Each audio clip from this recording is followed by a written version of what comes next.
All right, so we're recording. Go ahead and introduce yourself. Yo, Kreaturelagoth, the only nigga you finna see walking through the projects in the Bronx, drenched in blood with females on leashes. I promise you. Starting a different wave, and I'm Puerto Rican, so I'm doing it for the Latinos in a different way. I promise you. Ooh, I like that. I like that. So, would you say, being around in the Bronx area definitely had an influence on your style?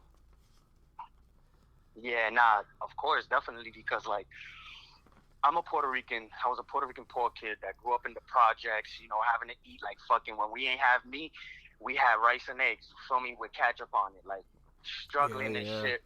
But like a little hood kid, but that was always into like metal music, dark wave, goth music. So I decided to incorporate that into me. I still be wearing my do-rags and shit like that, but I walk around like I be wearing makeup and shit like that, and like, but don't get me wrong, like growing up in New York, period, and specifically the Bronx, where it's like the concrete jungles, it's not gentrified yet. So you got to understand, like, it's Right. still the hood, you feel me? So, like, yeah, I done had to fight for my respect. I got cool with mad people and shit like that, and I'm known like as the like Marilyn Manson as the Bronx of the Bronx. You feel me? Like That's fire. technically, like, yeah, I've been called that. Like, I walk down through the main strip with females on leashes. You feel me? Everybody like taking out their phones and shit like that, and it's just me. It comes down to me being unapologetically myself. You feel me? It's not Fuck I can yeah. have girls on leashes. Like, I'm into BDSM and I'm into that shit already, so I decided to incorporate it into my music. You feel me?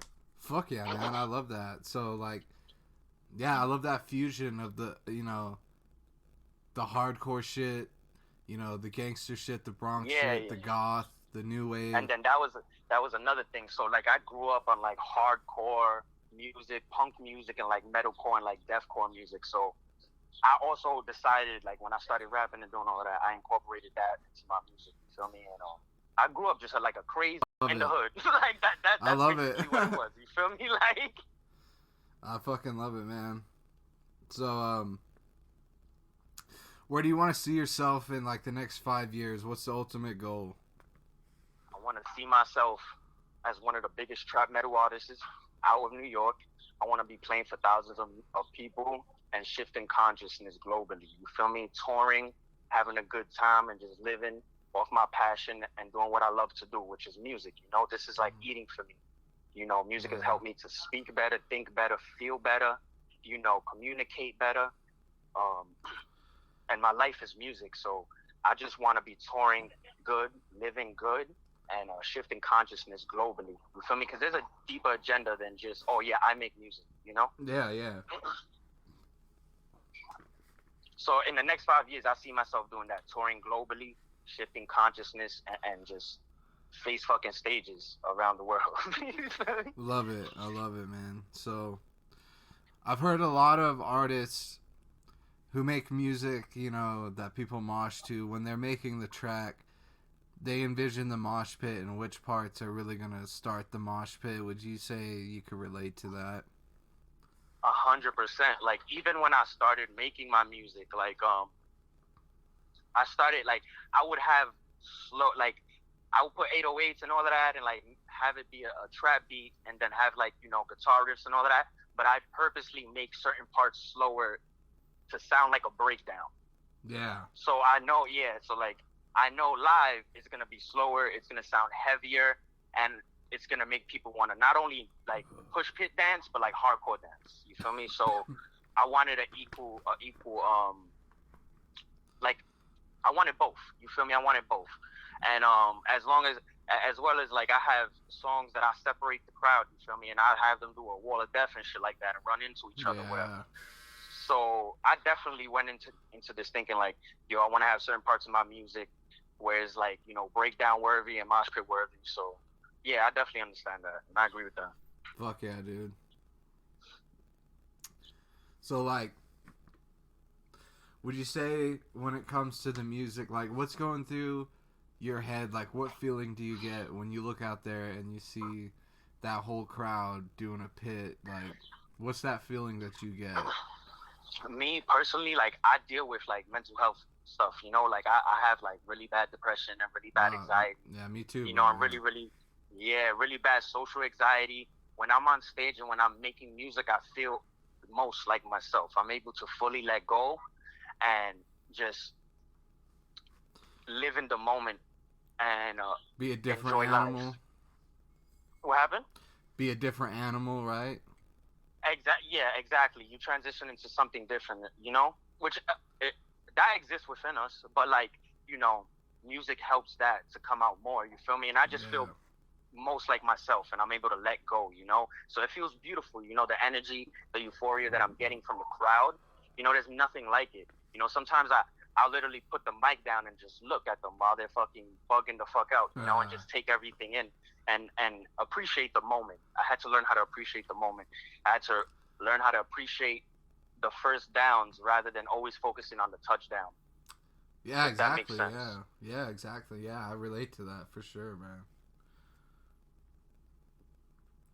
So, what would you say so far in this point in your career is your biggest highlight? Well, one of my biggest highlights was being able to all right, so like years ago, I used to watch this dude named Prayers. Like I used to watch him faithfully. You feel me? His interviews, used to watch his fucking videos, all of that shit. You know, was infatuated with his personality, with who he was. You know, and like going to his house and getting the cosign from him, and him saying like he's gonna make a song with me. Mm. To me, that was a huge highlight for me because it was like it came to fruition. You know, like I've been saying I wanted to make a song with this dude, and he lives in a $6 million mansion, my nigga. Like I'm just a Damn. poor kid from the fucking Bronx. You get what I'm trying to say? Like he's married to Kat Von D. You get what I'm trying to say? Yeah, And like yeah. he came and he cooked for me. He showed me mad love, which I love him for that. You know, the hospitality was insane. And it was almost like a OG vampire knighting another vampire. You get me? Like Yeah, bringing me in and bringing me in. So that was a big highlight for me. Also, when the first time I played for like 600 people, because that was the first time where I was able to actually look into the crowd and be like, oh my God. Not that it wasn't happening before that, because of course it was, but you see hundreds of people shouting your name and wilding the fuck out and going off, and you're like, damn, like this is what I'm doing this for, you know? This is what I remember in that moment. I just felt really, really good. You know, I felt like this was a huge thing that's happening right now, and the way it was looking too. And then the video also was on Instagram, and it just looked fucking insane. So that was a huge highlight for me too. I opened up for NASCAR Allo in Brooklyn on that day. Oh damn, man! Yeah, you know, that was my next question was how was the show with NASCAR Allo? I had a couple shows with NASCAR. So that was the time that I'm talking about that I just finished speaking about. That was the first time I opened up for NASCAR. So yeah, I've had a few shows with NASCAR. I had one in Jersey, and then I just had another one in Brooklyn last month. They're tight, bro. They're fucking amazing. Like it's just a whole bunch of crazy ass kids that want to wild the fuck out to good music. So just come, Yeah. don't bullshit, and make heavy, hard hitting music that you know they can relate and connect to. You know what I'm trying to say? So Yeah, and NASCAR himself, like, you know, NASCAR is fire. He's dope. You know, with the shit that he's mixing and like the punk with the rap and shit like that, like it's dope as hell. And I support what he's doing, and I appreciate him and his team for putting me on certain shows with them. You feel me? I fuck with Miyagi and shit like that as well. So like, I fuck with NASCAR and his whole team, and they're mad humble and cool, and they're just fucking, you know, they're just crazy punk kids. You know, like. Yeah, bro. So I interviewed I'm him for my 26, book bro. as well.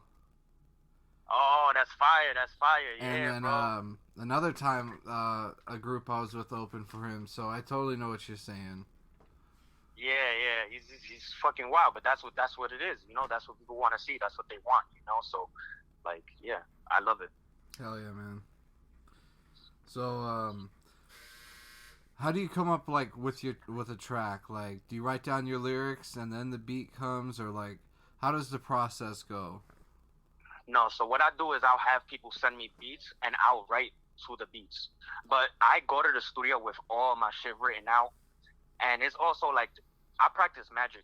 You feel me? So like, Yeah. a lot goes into some of my music. You feel me? Like even while I'm writing, I'll light a candle or something. You feel me? And even when like I'll go to the studio. Exactly, like a whole ritual, you know, and like I'll go to the studio with a candle while I'm recording and shit like that sometimes.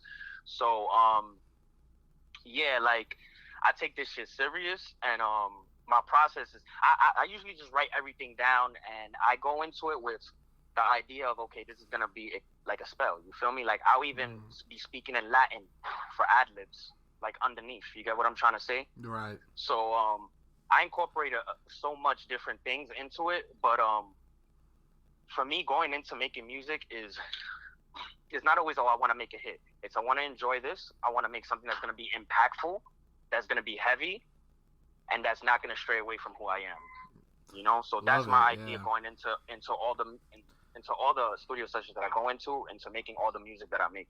You know, it's never just, oh, I'm just gonna say whatever. Right. Nah, right. I don't do that. So, you know, what's the very next step? Like, what do you have in store that fans can expect real soon? So I have a video dropping for my song Vampire Breath next month. I have that video dropping. I'm going on tour in August, so I have shows lined up for August.